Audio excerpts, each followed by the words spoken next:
Buenos días, feliz domingo en esta temporada de tiempo ordinario del calendario litúrgico que ya está acercándose a su final. Y bien, vamos hoy a celebrar este día continuando con el estudio del libro de los Hebreos y vamos a decir ahora que el tema de la semana es un sumo sacerdote para todos. Este tema es importantísimo porque nos trae seguridad, nos trae eh, una sensación de paz, de que todo es posible cuando nuestro Dios nos ama y nos derrama su gracia y su misma presencia. Nuestro sermón de hoy se titula La humildad y nuestro sumo sacerdote. Y pues el, la escritura que da sustento a este mensaje es Hebreos 7, de los versos del 23 al 28. Y en este texto se continúa la discusión sobre Jesús como nuestro sumo sacerdote. Y hoy vamos a explorar la humildad que demostró Jesús al convertirse en nuestro sumo sacerdote, y también veremos cómo el sufrimiento nos identifica y nos conecta entre nosotros y nos ofrece libertad en nuestra unión con Dios. Amén. Pues bien, vamos a iniciar. En su libro Mero Cristianismo, el autor C.S. Lewis escribe sobre el orgullo como un gran pecado. Dice el autor: el vicio esencial, el mayor mal, es el orgullo. La falta de castidad, la ira, la codicia, la embriaguez y todo eso son meras picaduras de pulgas en comparación. El orgullo conduce a todos los demás vicios. Es el estado mental completamente anti Dios. Es el orgullo que ha sido la principal causa de miseria en cada nación y cada familia desde que el mundo comenzó. Así que el orgullo, hermanos, es un problema humano universal, especialmente cierto en los tiempos de Jesús para quienes tenían poder y estatus, en particular el sacerdocio. Y vamos a leer también una aportación del historiador Flavio Josefo, que nos dice en su obra Antigüedades de los Judíos lo siguiente. Fíjense bien. En cuanto al sumo sacerdote Ananías, era un gran acaparador de dinero. También tenía siervos que eran muy malvados, que se unieron a la clase más atrevida del pueblo. E iban a las eras y se llevaban los diezmos que pertenecían a los sacerdotes por la fuerza, y no se abstenían de golpear a los que no les daban estos diezmos. Así también los otros sumos sacerdotes actuaron de la misma manera, y al igual que sus siervos, sin que nadie pudiera prohibírselo. De modo que algunos de los sacerdotes que antiguamente solían ser mantenidos con estos diezmos murieron por falta de alimento. ¿Qué te parece? Y bien, después de leer esto, nos damos cuenta que la opinión que la gente tenía sobre el sacerdocio y el sumo sacerdote en los días de Jesús era muy baja.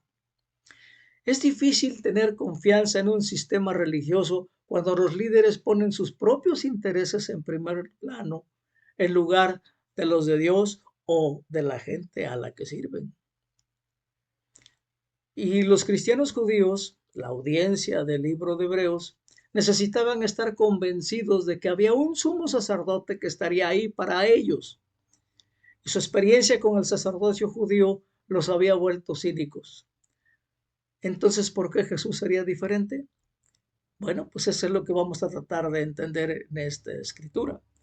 El contexto de Hebreos 7, del 23 al 28, nos dice que el autor, que no sabemos quién es el autor, estaba escribiendo un sermón o una homilía para alentar a su audiencia cristiana judía a continuar en la fe.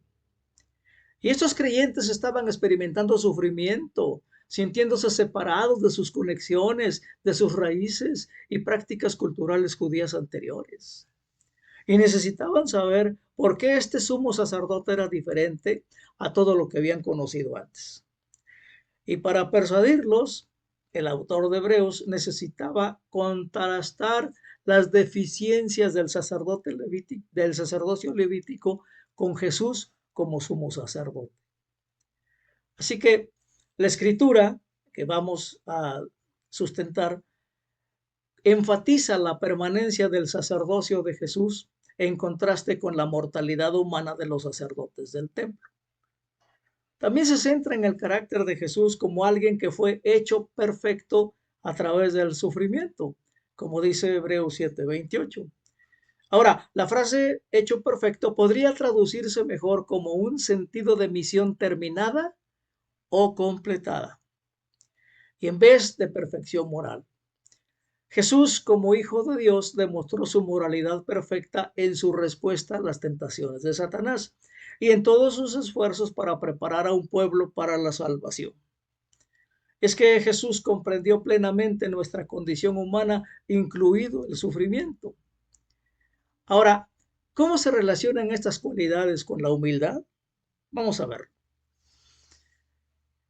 Comenzamos con el tema de un sacerdote permanente, como ya lo vimos la semana pasada. Y vamos a leer Hebreos 7 del 23 al 25, que dice así. Ahora bien, a los sacerdotes la muerte les impedía seguir ejerciendo sus funciones y por eso hemos tenido muchos de ellos. Pero como Jesús permanece para siempre, su sacerdocio es imperecedero. Por eso también puede salvar por completo a los que por medio de él se acercan a Dios, ya que vive siempre para interceder por ellos. Amén. Así que nos damos cuenta que la mortalidad humana de los sacerdotes del templo automáticamente les daba límites de mandato. Murieron y fueron reemplazados. Sin embargo, el autor de Hebreos dice que Jesús tiene su sacerdocio para siempre, como dice el verso 24. El señor Barclay en su comentario señala que la palabra aparabatus, que transmite que el sacerdocio de Jesús no pasará, es una palabra legal que significa inalterable e intransferible. Y por eso dice así. Así que el escritor de Hebreos dice que el sacerdocio de Jesús es algo que nunca se le puede quitar. Es algo que nadie más puede poseer.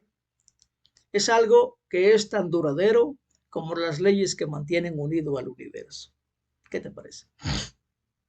Ahora, la frase permanece para siempre también utiliza una palabra griega que es paramenein. Y esta palabra está cargada de mucho significado. Si no, veamos lo que nos vuelve a decir el señor Barclay con respecto a Hebreos 7. Dice, el verbo tiene dos matices característicos. En primer lugar, significa permanecer en el cargo. Y nadie puede jamás quitarle a Jesús el cargo. Por toda la eternidad, Él permanece como un introductor de todos hacia Dios. Y en segundo lugar, significa permanecer en la capacidad de un siervo. Y cuando el escritor de Hebreos dice que Jesús permanece para siempre, en esa frase está envuelto el asombroso pensamiento de que Jesús está para siempre al servicio de la humanidad. Y entonces, como nuestro intercesor y sumo sacerdote permanente, Jesús muestra humildad. También muestra cuidado y seguridad de que nunca estamos solos en nuestro sufrimiento. Tenemos entonces, hermanos, un sumo sacerdote que comprende y está dispuesto a atravesar con nosotros las dificultades de la vida humana. Y bueno, pues entonces vamos a ver la segunda parte que se lleva por subtítulo el sufrimiento, el servicio y la conexión con la humildad. Vamos a ver los versos 26 al 28 de Hebreos 7, que dice así. Nos convenía tener un sumo sacerdote así, santo, irreprochable, puro, apartado de los pecadores y exaltado sobre los cielos. A diferencia de los otros sumos sacerdotes, él no tiene que ofrecer sacrificios día tras día, primero por sus propios pecados y luego por los del pueblo, porque él ofreció el sacrificio una sola vez y para siempre cuando se ofreció a sí mismo. De hecho, la ley designa como sumos sacerdotes a hombres débiles, pero el juramento posterior a la ley designa al Hijo, quien ha sido hecho perfecto para siempre. ¿Qué te parece?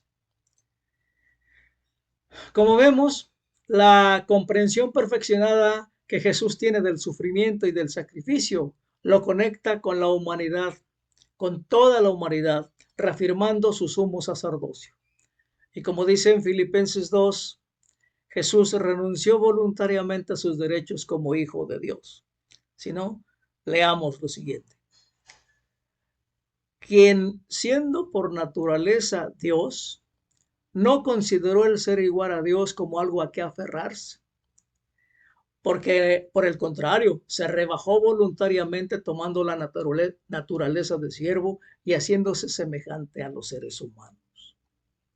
Así que, hermanos, nosotros también experimentamos a veces sufrimiento y sacrificio. Y el relato de Job, por ejemplo, nos ayuda a entender que muchas veces nuestro sufrimiento no tiene explicación. Y como vemos, Jesús sufrió a pesar de su naturaleza sin pecado. Por lo que a medida que avanzamos en este mundo, es probable que también experimentemos sufrimiento. ¿Verdad que sí? Pues bien, resulta interesante que Job, al final de su sufrimiento, ya no necesita demostrar su integridad. Renunció a la necesidad de ser justificado o de demostrar que era inocente.